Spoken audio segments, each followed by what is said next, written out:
Okay, we're here at the Traverse Mountain Outlets, and we're going to show you what a simple standard show looks like. And this is simple and this is standard, so lots of cool stuff in it. And Richard, one of the co-owners of Clear Lamp, is the one that puts all this on. So they do the lighting, the sound, the special effects, the big TV, the video, everything. Alright, so what we wanted to show you is more or less kind of what, kind of a behind the scenes, what it takes to put something like this together. So we're here at the house, if you will. Front of house mixed position. So this is, yeah, the front of house mixed position. So Richard, kind of give a quick rundown as to what this equipment's for. Okay, so front of house mixed position. This is the lighting console. And over here is the sound console. During the show, Ben will be running the sound console, and he'll be controlling what the audience hears. There's another one of these consoles backstage that controls what the artists hear. So there's basically two mixed positions. Lighting is pretty simple.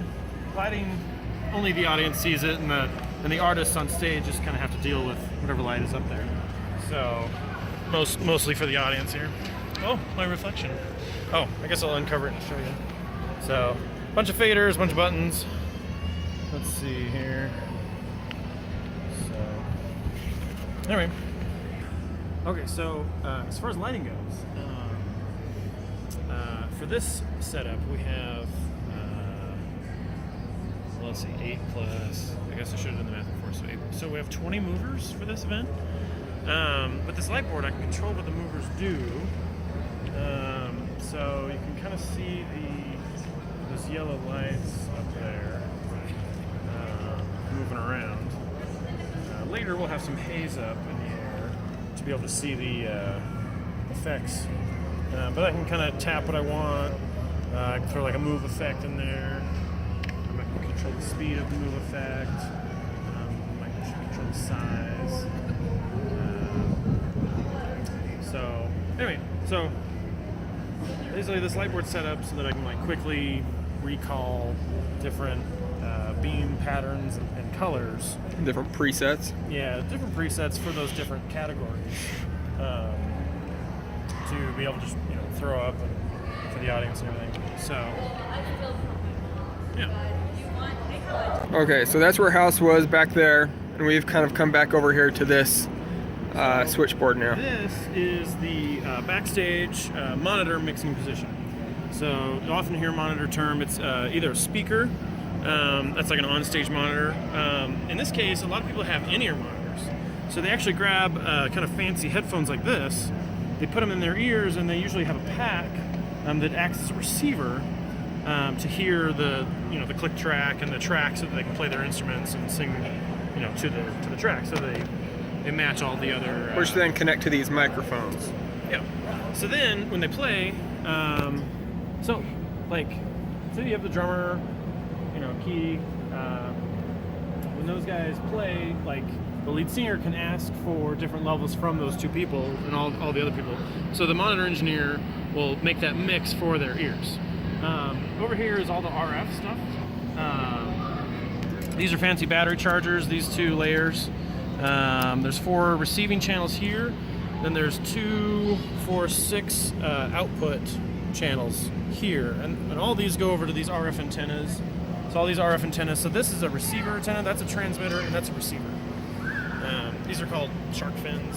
I think it's called fins. This is called a helical. It's kind of fancy. It's all connected with 50 ohm BNC, standard antenna cable. Anyway, so this is the RF rack. A couple drawers to store all the stuff, all the wireless microphones and everything.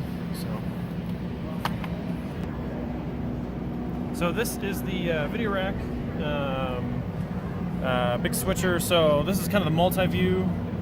Yeah, this is the multi-view. So this is our different camera inputs. We can have up to 10 cameras on this specific switcher. You can see 8 of them, and then there's a preview program.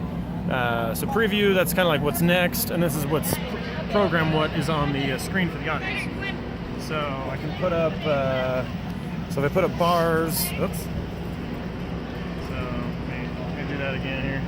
Okay, So if I like put preview here, so bars and preview, this is what's on the screen, so I can like fade between the two, and now the bars are on the screen. So, and then I can fade back to black. So this thing slides out, so it's a little easier to use. This is the console. There's a couple things you need to do on a computer. Like if you were uploading different graphics and things, use this, just a simple little touchscreen computer. So, anyway. That's the video. Well, so then also with the recorder, so this is the actual switcher. This is the piece of hardware that does the actual switching. This is just the control console for it. This is a solid state recorder hard drive. So these are just regular 1 terabyte solid states. They're about 500 up, 500 down. An ups, under for power supply in case we lose power. Little drawer for stuff. Yeah. So this is kind of just a one complete rack for just a really simple touring switchable, video switching system. So this is a power distro, PD distro. Those are the different names. There's a big generator roaring over here. It's a, let's see, 56 kilowatt. I don't know what that equates to, but I've got a 175 amp 3-phase breaker on there. The 3-phase comes through this 2.0 gauge copper solid core. Well, it's stranded copper cables. It's 3-phase 5-wire, so there's 3 hots, ground neutral. Comes in here, and then this is one power distro. And there's actually a pass-through that comes up to this power distro. So this gives us all our stage power. We've got, so there's 6 20 amp breakers per SOCA output here. So 12, 18, we have 18 circuits out of this, and then we have 24 circuits out of that one. So, I mean, we have a lot of power going out. There's, I mean, one of these entire things is just for the video wall. We have 3 for the stage, 2 for the lighting, and then 1 for convenience power for the different stations like monitors and front of house and everything. Then on the other side of this is what actually the processor that drives the LED wall. There's 4 Cat5 cables coming out of this that handle 575,000 RGB pixels per output. And this just takes a normal SDI in. So just standard, industry standard HD SDI goes into this, and then this outputs to the actual video wall. So this is the back of the video wall. So in this specific build, we're about 16.9 feet by, can't remember. Anyway, we're really close to a 16:9 ratio. It's hard to do a 16:9 ratio because these panels are 1-to-1 ratio. So if you were to actually put 16 panels by 9 panels, then you'd have a 16:9 ratio. But when you do any other size, it's really hard to get, that 16:9 ratio. So there's a little bit of squishing.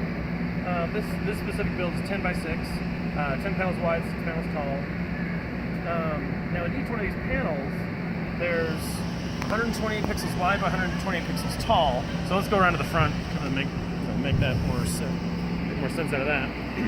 So there's 128 of these going up, and then there's 128 going across per panel. So 128 times 128, whatever that is, that's how many pixels are per panel.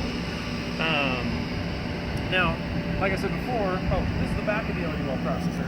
So here's those 4 Cat5 cables coming out of the processor, and each one of those they're Cat6, but each one of those can handle 575,000 pixels. When you do the math, that's about 35.8 panels. So you can only do 35 panels per output on this. So each one of these panels, there's a few components. There's power in, data in, and these are engineered pretty well. There's data in, data out, and then the power supplies can carry the power as well. So with the sending card from the processor, the sending card goes into these receiving cards. This receiving card decodes that information into those pixels for this panel. Anyway, so here's the power supply, here's the receiving card, and this is what drives the panel. It's very simple, actually. These are engineered very well. This is a haze machine. This spits out just kind of a light atmosphere. When you're at an indoor event, you don't need to throw this much. when you're outside, you have to throw a lot into the air, so that way it catches the beams of light to kind of make a prettier light show. But that's pretty much all this is it's just there's a fog machine and a fan to throw it up. So, very simple. So this specific show, we have a fake fire effect called cryo. So instead of pyro, it's called cryo. Because we take a siphoned CO2 tank, and all that means is there's a pipe going from the top all the way to the bottom, so the actual liquid CO2 comes out and not the gas. Let me fire this up for you, it's kind of cool. So if you pressurize the line, this one's already pressurized. It's really silly. You just put this fire-colored LED in front of it. So then it creates this, fake cryo effect, pyro effect. Scary. This is a confetti cannon. All it is there's a pressurized tank that you just take a normal home tool air compressor, fill it up, it's pressurized at 90 psi, and then you just load these tubes with a little bit of confetti. So, okay, so this is one of the cameras. We have two cameras for this specific show. There's one front of house. You can kind of see way back there on that little tripod. Then, this is a shoulder, so you can just place this on your shoulder, throw a headset on so they can communicate with the video director.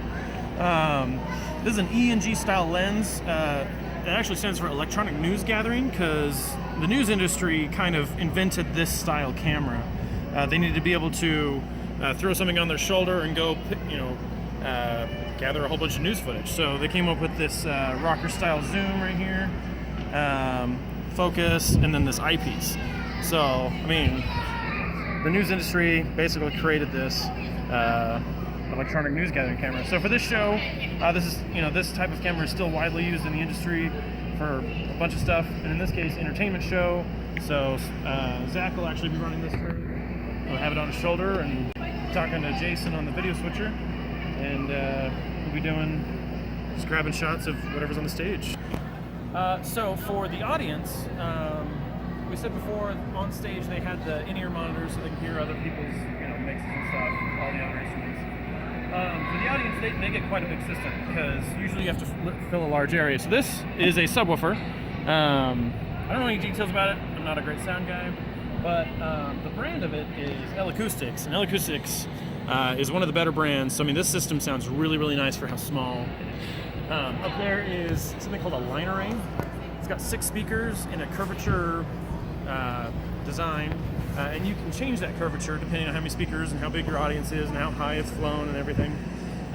So this is one of the Kiva speakers that can be in that array, but in this case, this is a front fill. So if you notice, there's speakers on this side of the stage, over here. There's speakers there, and there's speakers over here.